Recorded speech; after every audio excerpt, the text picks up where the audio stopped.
We have our blessed hope, we have Jesus, we have His grace, and we have the assurance of eternal life. Good afternoon to each and every one of us. 3:10 na po ng hapon. And syempre, alam naman natin na ngayon po ay March 6, no? At mainit na po ang panahon, umiinit na. Sana mas uminit ang pag-ibig ni Jesucristo sa bawat puso po natin. Alam nyo, may mga misleading po tayong naiisip whenever we read the book of Revelation. Sometimes, pag narinig mo lang Revelation, Apokalipsis, Apokalipto, katapusan, end of the world, di ba? Yan po ang mga madaling, delubyo, doom and gloom, marami pang iba. Pero alam niyo ba ang totoo? It's love, it's grace. Jesus is the person of grace. At ang aklat po ng Revelation is the revelation of the Lord Jesus Christ Himself. Hindi po katatakutan yan. Lalo na kung mananampalataya ka, you have that blessed assurance, you have that blessed hope. Ngayon po, meron po tayong 5 mahalagang pag-uusapan. 5 puntos lang naman po ito, mga kaibigan. Hindi naman po ganun katagal.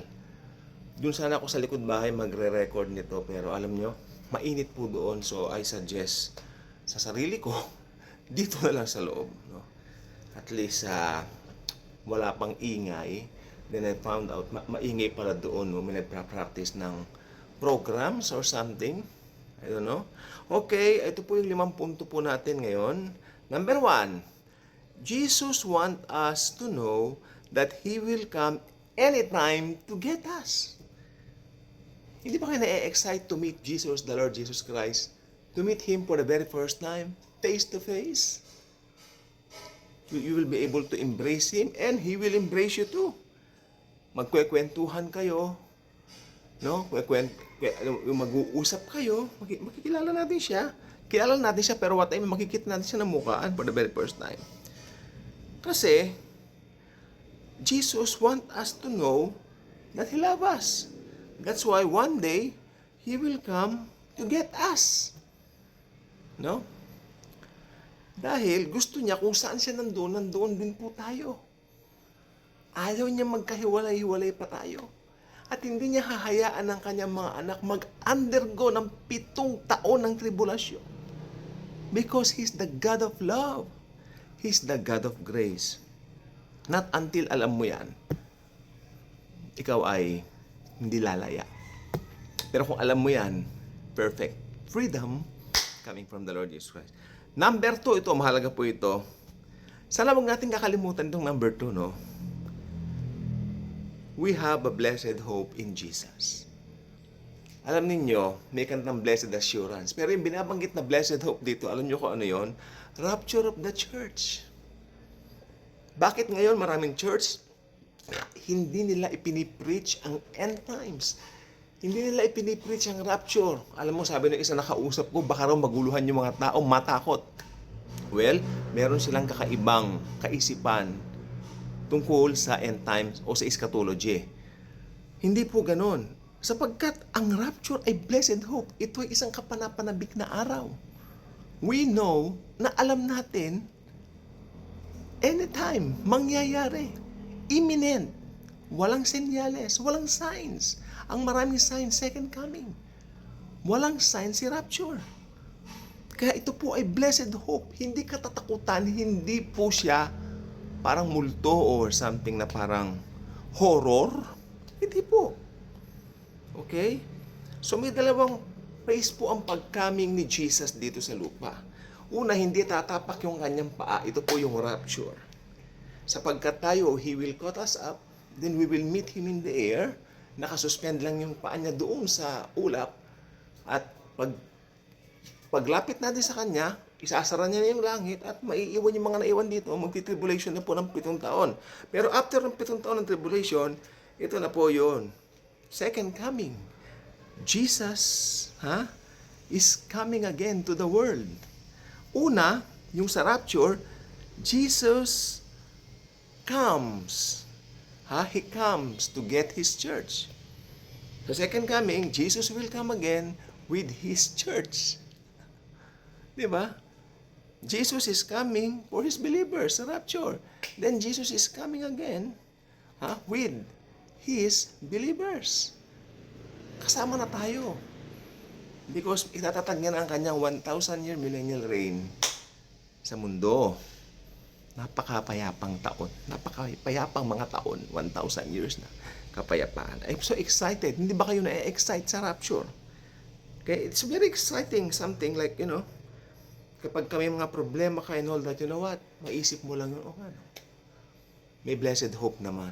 Ano ba naman yun dito sa lupa? Mga naranasan. Sometimes may problema, malungkot. Hindi pare-parehas dito. But you know what? Kay Jesus, perfecto na po. At mangyayari yan pag na-rapture tayo. Number 3. Gusto ko itong malaman ninyong lahat. The entire Matthew 24 is about second coming and it is exclusively for the Jews. Well, mababasa po natin yan sa Matthew 24, pero kung rightly dividing the scripture, yun po ay para sa mga Hudyo. Kaya nga po may mga preterists, ang sinabi nila, nangyari na raw po lahat and all that noong panahon ni Nero. Nagkamali po sila doon sapagkat hindi pa po nangyayari yung abomination of desolation. Paano mangyayari yung abomination of desolation? Ang pinagbabatayan nila yung Matthew 24, hindi naman po para sa Gentile yun eh. Kaya yung mga preterists dyan, hello, yung pinagbabatayan nyo, hindi po yung para sa hindi po yung para sa mga Gentiles, para po yung sa mga Hudyo. Okay? Para po yan sa mga Hudyo. Hindi po yan para sa atin. Okay? Kaya nga po magulo, naguguluhan po sila. So, walang imposible. Marami na akong kilalang preterists, naging, di ba? Naging futurist na eh. Totoo yan, ako. Dahil nag-aral lang po ng Bible, no? The entire Matthew 24 is about second coming, and it is exclusively for the Jews. Okay? Ito ay nakalagay dito sa Matthew 24:3. Tignan nyo po. When will these things be? Ang nagtatanong yung mga disciples. What will be the sign of your coming and of the end of the world? O, yung end of the world, binanggit na. So, ano bang katapusan ng mundo? Ano bang matatapos ng daigdig? Okay, di ba? So, makikita niyo yung banat nila doon.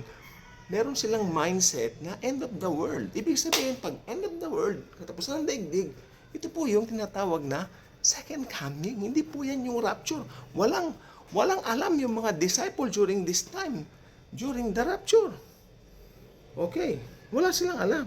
Pero, kailan binanggit ni Jesus Christ sa mga disciples niya sa unang nung pagkakataon tungkol dun sa rapture, kailan po niya binanggit yung tungkol sa rapture sa kanyang mga disciples? Bago siya pumunta sa krus para bayaran ng kasalanan ng mundo. Bago siya mamatay, sinabi niya sa kanyang mga disipulos, sa mga disciples niya, sa upper room. Ano nakasulat dito?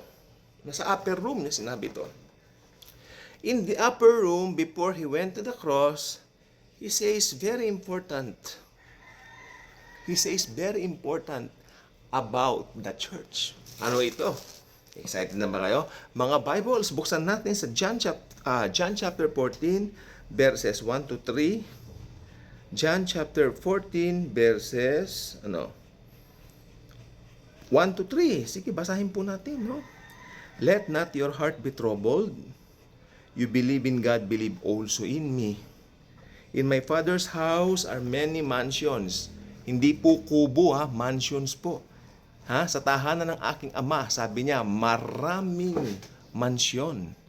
If it were not so, I would have told you, I go to prepare a place for you.